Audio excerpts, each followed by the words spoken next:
The little envelope sat on the kitchen counter, its cream color mocking me.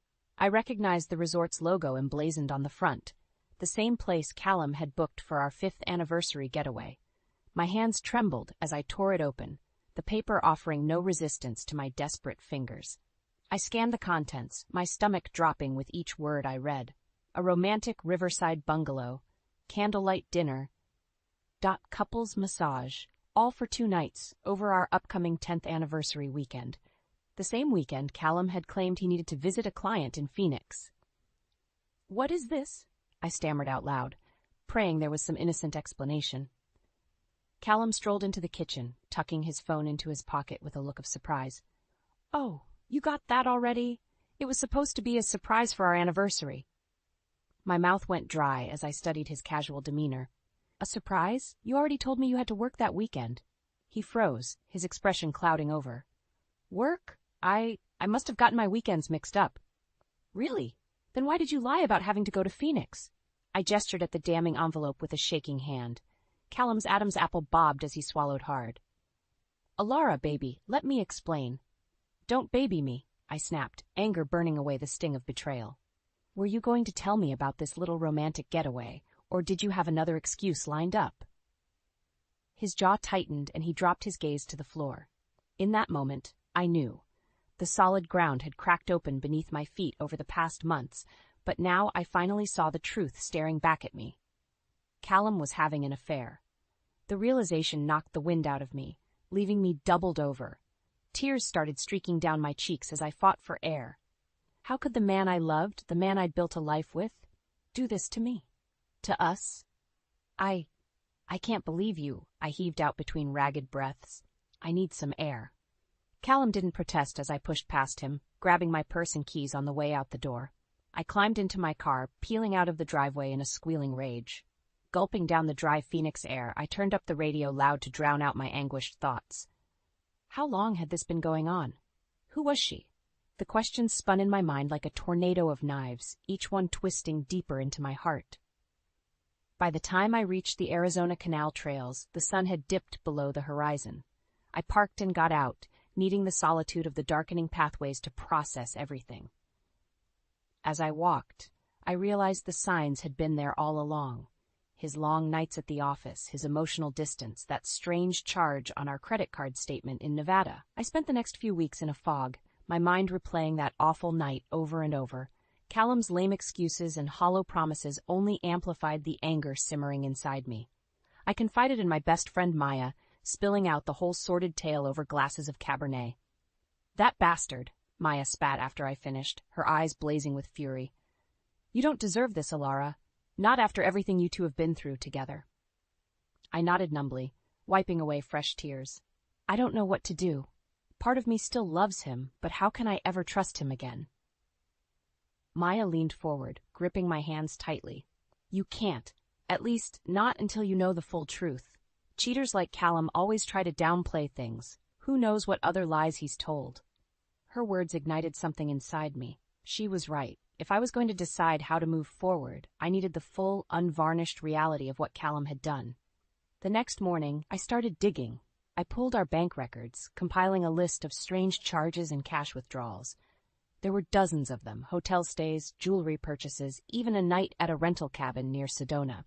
Each unexplained entry felt like a slap across my face. I also began watching Callum more closely. His behavior continued to raise red flags. He started taking his phone everywhere, deleting texts frantically if I entered the room. Some nights he wouldn't come home until well after midnight, reeking of alcohol and cheap perfume. The final straw came when I was checking our phone records and noticed dozens of calls to the same number. Dialing it myself, an airy female voice answered. "Hello?" I froze, cradling the phone against my ear as my heart pounded violently. Who is this?" There was a horrified pause before the line went dead. I slowly lowered the phone, my breaths coming in ragged bursts. I didn't know who that woman was, but one thing was clear. I was done being the oblivious, jilted wife. That weekend, I followed Callum when he told me he was going to the gym. I trailed his BMW from a safe distance until he pulled into a luxury apartment complex downtown. My grip tightened on the steering wheel as fury boiled in my veins. Callum stepped out of his car, smoothing his shirt as a young, beautiful woman opened the door to greet him with an embrace. They kissed deeply before disappearing inside, his hand roaming shamelessly over her body. That's when I knew. I couldn't forgive this. Callum had shattered the sanctity of our vows, of everything we'd built over the past decade. An eye for an eye, he would get back everything he had ruthlessly taken from me and more. I pulled away, already formulating my plan. If Callum wanted to deceive and discard his family, I would make sure he paid the ultimate price. Several days passed as I mentally prepared myself for the inevitable confrontation with Callum. I pored over the evidence I'd gathered, bank statements, phone records, photos from his trysts. The pile grew thicker each day, a damning portrait of his betrayal.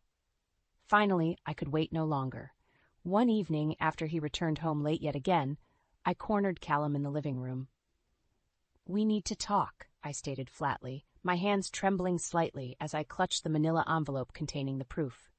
Callum looked up from his phone with a start. "What's going on?" "Don't play dumb with me." I tossed the envelope on the coffee table, the contents spilling out. "I know you've been cheating on me, with her." His eyes went wide as he frantically gathered the documents, realization dawning on his face. "Alara? I can explain." "Explain what?" I shot back, anger burning in my throat. "How you've been lying and sneaking around for God knows how long, spending our money on hotel rooms and gifts for your little tart?" Callum flinched, panic flashing across his features before being replaced with a mask of indifference. "You're overreacting. It was just a fling. It didn't mean anything." My jaw dropped at his callous dismissal. "Are you kidding me? You've been having an affair behind my back, and that's your excuse?" He rose from the couch, stepping towards me with his hands raised defensively. "Baby, you have to understand. Things haven't been good between us for a while now. This other woman, she made me feel wanted again in a way you haven't for years." The cruel words felt like a physical blow. My chest tightened as tears pricked my eyes. "How dare you?" Callum pressed on, his voice taking on a pleading tone laced with arrogance. "But it's over now, I swear. I ended things with her. Can't we just move past this and work on fixing us?" His audacity was simply staggering, as if months, years of infidelity could be simply swept under the rug by empty platitudes. Rage boiled over, uncorking years of resentment in one bitter torrent. "Fix this? There is no us anymore. Callum!" I shouted, closing the distance between us. "Not after how you've lied, cheated, and trampled all over the vows you promised me. You threw away everything we built together for some cheap thrill." His face hardened, hands curling into fists at his sides. "You're the one who checked out of this marriage long ago. At least I was man enough to admit I needed more." The heinous insinuation detonated the final shred of restraint I'd been clinging to. My hand clapped across his cheek before I could stop it, the sharp crack echoing through the room. We stood in tense silence, both of us breathing raggedly.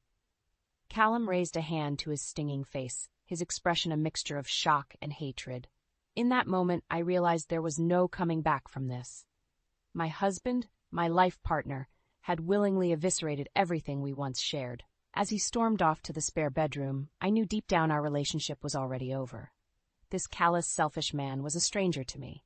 I felt no sadness, only a cold sense of resolve.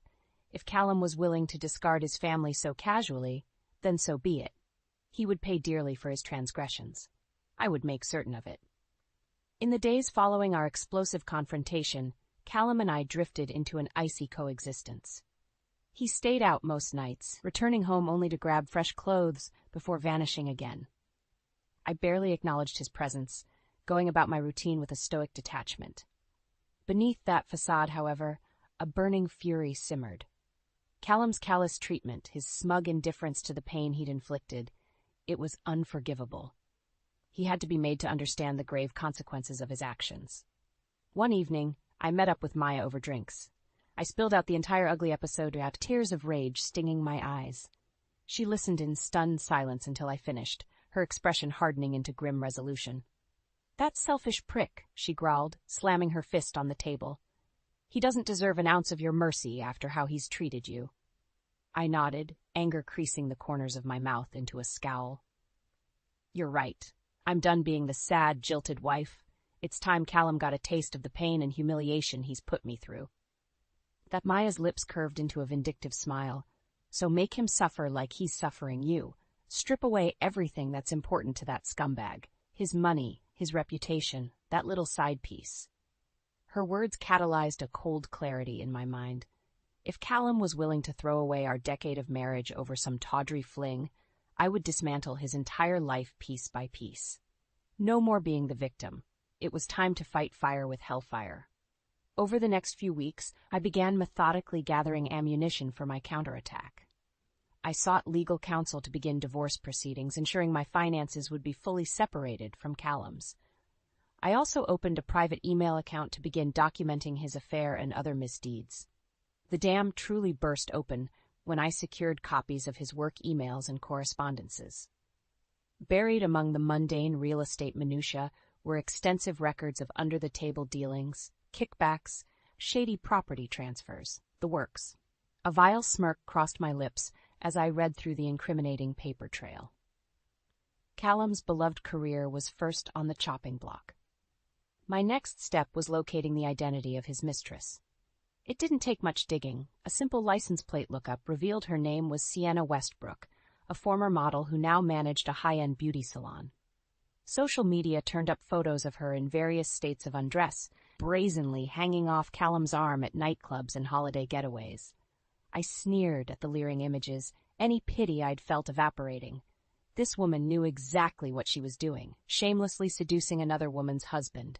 She was just as guilty as Callum, a viper who deserved to have her world crumble. A few keystrokes revealed Sienna was married to a wealthy financier named Grant. I chuckled darkly, already anticipating the devastated look on both their smug faces when I exposed their sordid tryst. How fitting for them to reap the bitter harvest of deceit and betrayal they had so greedily sown. With my plan solidified, I felt the icy pall of anger transmute into an electrifying sense of purpose. I would strike with surgical precision, dismantling Callum's life from every angle until he had nothing left. Only then would he finally grasp the obliterating damage he'd inflicted on the person who had loved him most. He wanted to trade in his family for cheap thrills? So be it. I would make sure Callum's unforgivable choices tarnished every aspect of the life he clearly took for granted. An eye for an eye. With my dossier on Callum's misdeeds compiled, it was time to initiate my intricate plan of retribution. I started by slipping an anonymous tip to the Arizona Real Estate Board about his unscrupulous business practices. Within days, their investigators had subpoenaed reams of his communications and records. "They're really giving me the third degree over at the office," Callum grumbled one evening as we passed like ghosts in the living room. A smug satisfaction crept over me watching him squirm. "Is that so?" I replied coolly, keeping my expression neutral. "I'm sure if you have nothing to hide, you'll be just fine." He shot me a withering glare before storming out the front door. I chuckled to myself. He was in for a very rude awakening. Next, I turned my sights on dismantling his tawdry romance with Sienna. I spent hours canvassing the online environs she frequented, Instagram, Facebook, even a risque OnlyFans page. I messaged her from an anonymous account, poking and prodding until she inevitably slipped up with some offhand mention of her married boyfriend. Within days, I had compiled enough incriminating screenshots and testimonies to bury them both. I snail-mailed a hefty bundle to Sienna's husband Grant, including some tacky lingerie shots and a short but impactful note. "Your wife has been cheating on you with my husband for over a year now. You deserve to know the truth about the kind of people they really are." A week later, the fireworks began. Callum's phone started ringing off the hook with blocked numbers I knew were from Grant. His jaw tightened into a scowl as the barrage continued, hints of panic creeping into his eyes. "I'd answer that if I were you," I taunted with mock sweetness. Could be important. Whipping the phone to his ear, Callum's face drained of color, as he was no doubt lambasted by the betrayed husband. That evening, I had Maya get us a table at a swanky restaurant downtown, the type with a view overlooking the street below. Right on cue, Sienna's cherry-red Mustang pulled up to the valet, her sleek form slinking out in a tight bandaged dress. A moment later, a furious Grant came storming out the lobby doors, grabbing her by the arm and delivering what looked like a vicious slap across her shocked face. I raised a glass of celebratory wine to my lips, delighting in the public humiliation playing out below. Let them have a taste of the abject embarrassment Callum had forced on me. Things accelerated quickly over the next few days. Sienna's social media was scrubbed, likely by her husband's legal team. Her OnlyFans and accounts went dark as the scandal became public knowledge. Then came the final knock, Callum's termination from his cushy real estate career. He trudged in one evening, his usual confidence shattered into a million pieces. They fired me, he stammered out, daring to meet my gaze. Cleared out my desk and everything, said there was too much smoke around my dealings for the company's reputation. I crossed my arms, letting the silence linger and allowing his anguish to fester. Well, that's too bad. I'm sure you'll land on your feet somewhere. Callum's expression contorted with rage as he realized I was the architect behind his sudden, brutal downfall. Without a word, he grabbed a half-empty bottle of whiskey and retreated to the guest bedroom, the shattering of glass soon echoing through the house. I smiled thinly, surveying my handiwork. This was only the beginning. Callum's torment had just started.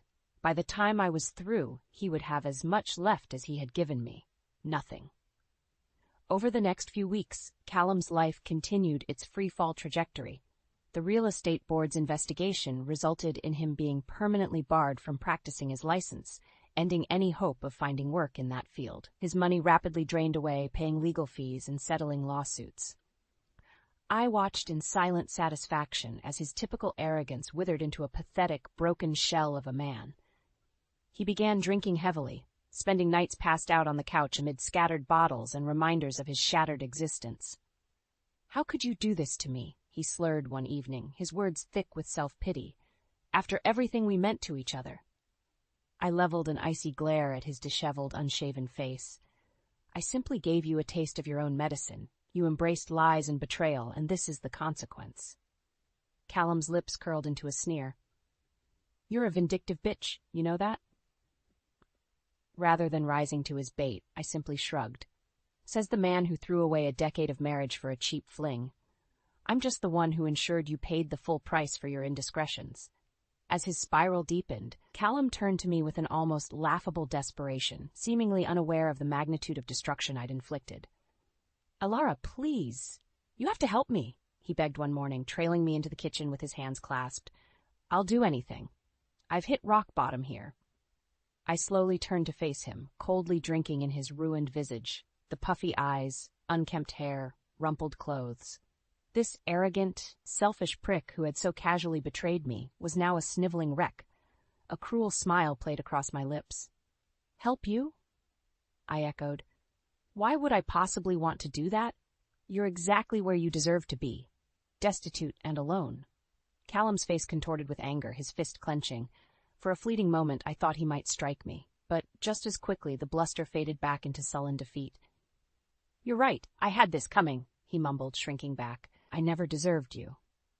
I watched him passively as he shuffled out, not sparing him a second thought. Callum had been the architect of his own demise from the moment he willingly shattered our marital vows with his callous infidelity. To her credit, Sienna didn't go down quite as easily.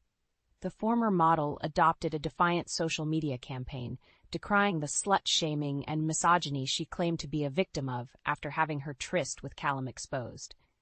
I almost admired her arrogant shamelessness. That bravado disintegrated when the IPO her husband oversaw started circling the drains, his career obliterated by the very scandal she sparked. Within weeks, she went from poolside cabana selfies to hawking cheapy sewn lip glosses on Instagram. Her famous assets couldn't even save her the ultimate indignity. A salacious video surfaced of Grant berating Sienna before their bewildered staff, calling her a whore and homewrecker before flinging her belongings onto the driveway. Her humiliation was total and inescapable. Throughout it all, I remained the intentionally invisible puppet master, never publicly acknowledging my role in orchestrating the spectacular ruinings of Callum and Sienna's lives. Let them writhe amid the chaos and destruction they had brought upon themselves. As the weeks dragged on, Callum became little more than a haunting specter in what had once been our home.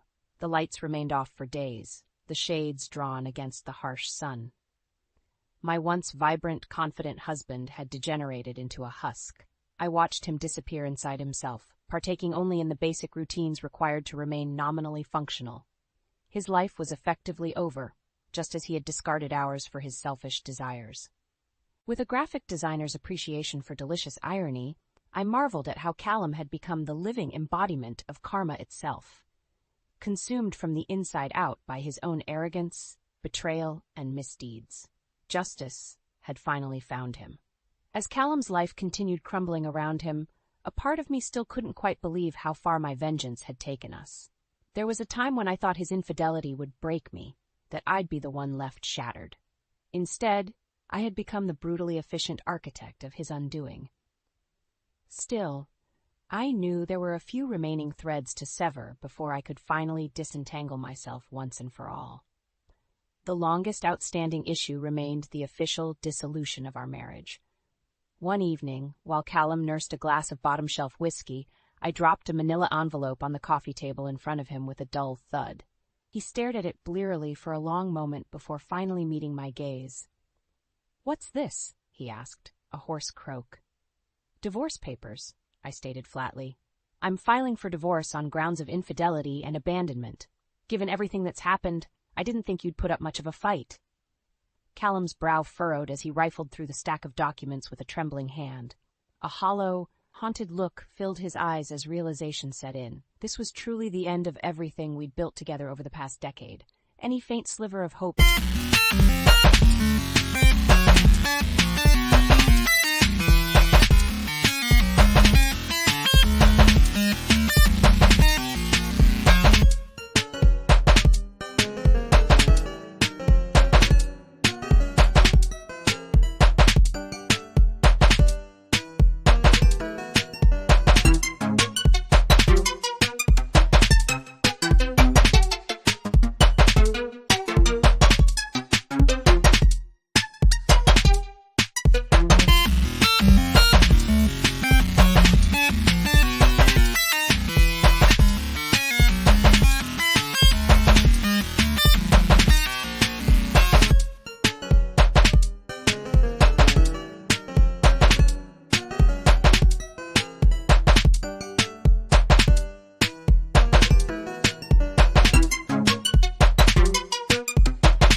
harbored was finally extinguished.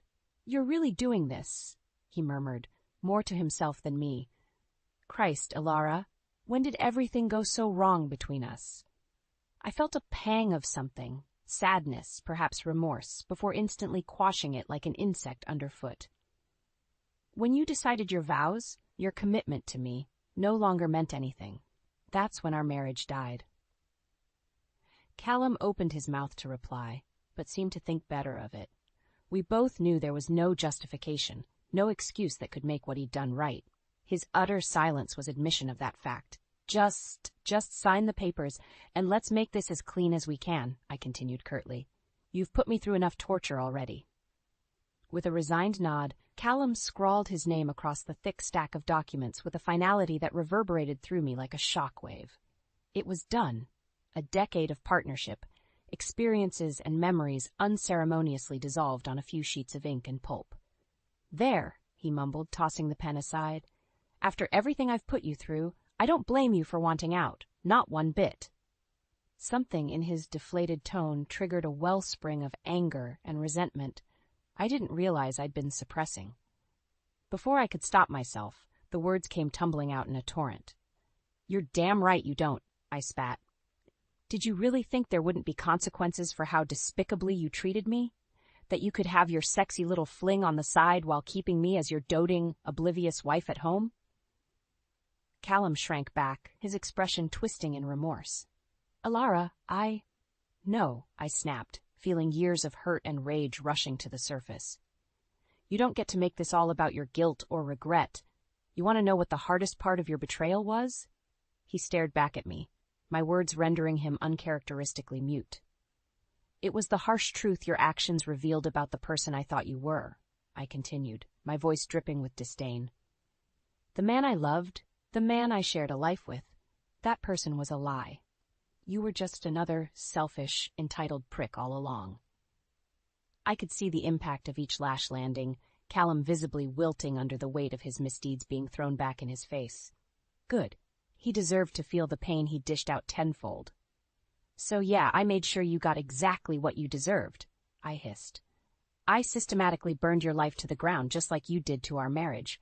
Maybe next time you'll think twice about carelessly betraying the person who loved you most." Leaving Callum shaken and hollowed out on the couch, I snatched up the signed divorce papers and stormed out. With those documents, the last legal tether keeping us bound was finally severed. He was out of my life for good. As I climbed into my car, the night air washing over me, an overwhelming sense of release washed over me. The crushing emotional weight I'd been carrying for so long finally sloughed off like a heavy overcoat. My plan for vengeance had been executed flawlessly, and I could finally begin moving forward untethered by the ghosts of my failed marriage. Callum got what he deserved. Now, at long last, it was time for me to start living again. With Callum officially extricated from my life, I felt an enormous weight lift off my shoulders. The divorce had been finalized, severing any remaining legal ties between us. He could no longer leech off me emotionally or financially. Despite the vindictive satisfaction I derived from orchestrating his downfall, I knew dwelling on Callum's betrayal any longer would only poison me further. It was time to refocus my energy inward on myself and charting a fresh path forward. I channeled my efforts into work, attacking new graphic design projects with a zeal that impressed even my most demanding clients. Staying busy kept my mind from drifting to darker places. The validation of creating something tangible, something I could point to as my own, helped restore my shaken sense of self-worth.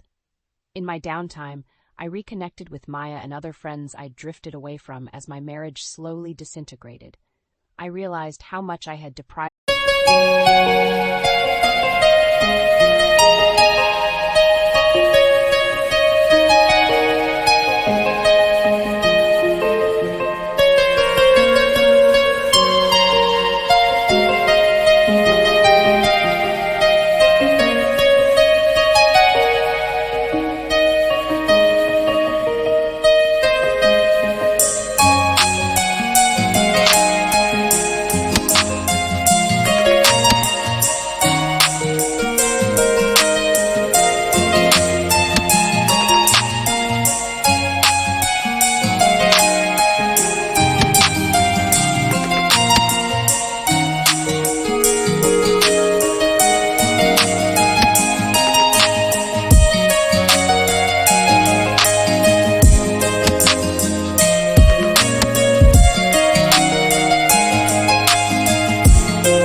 myself of their caring company and counsel during my increasingly isolated existence with Callum.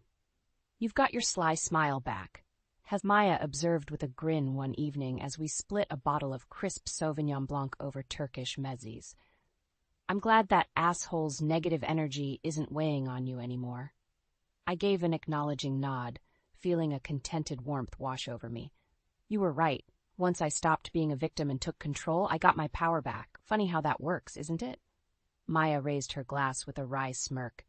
"To the new independent you, may you only go from strength to strength from here."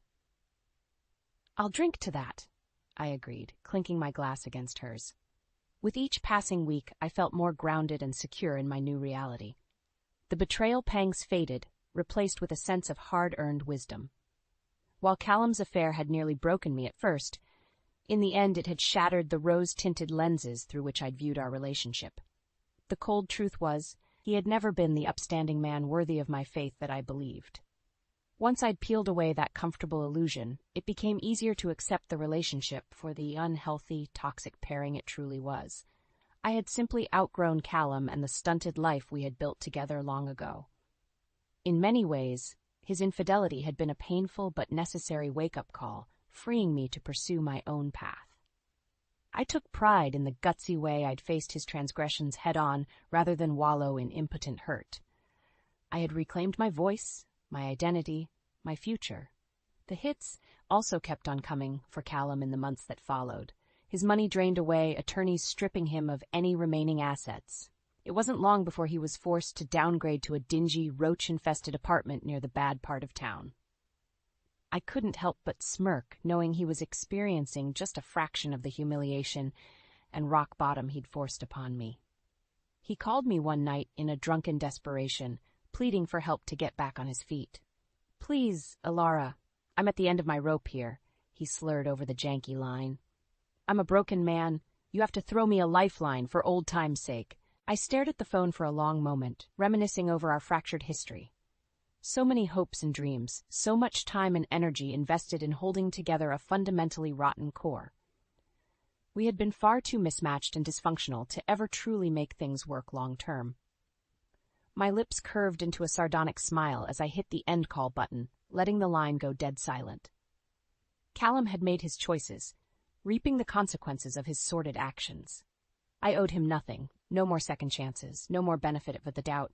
He was on his own now, left to wither among the ashes of his selfish decisions. As for me, my future was finally free and unobstructed, filled with possibilities and a renewed vigor for life. No longer would I be shackled to the past and its ghosts. I had reclaimed my existence. Nothing would hold me back now.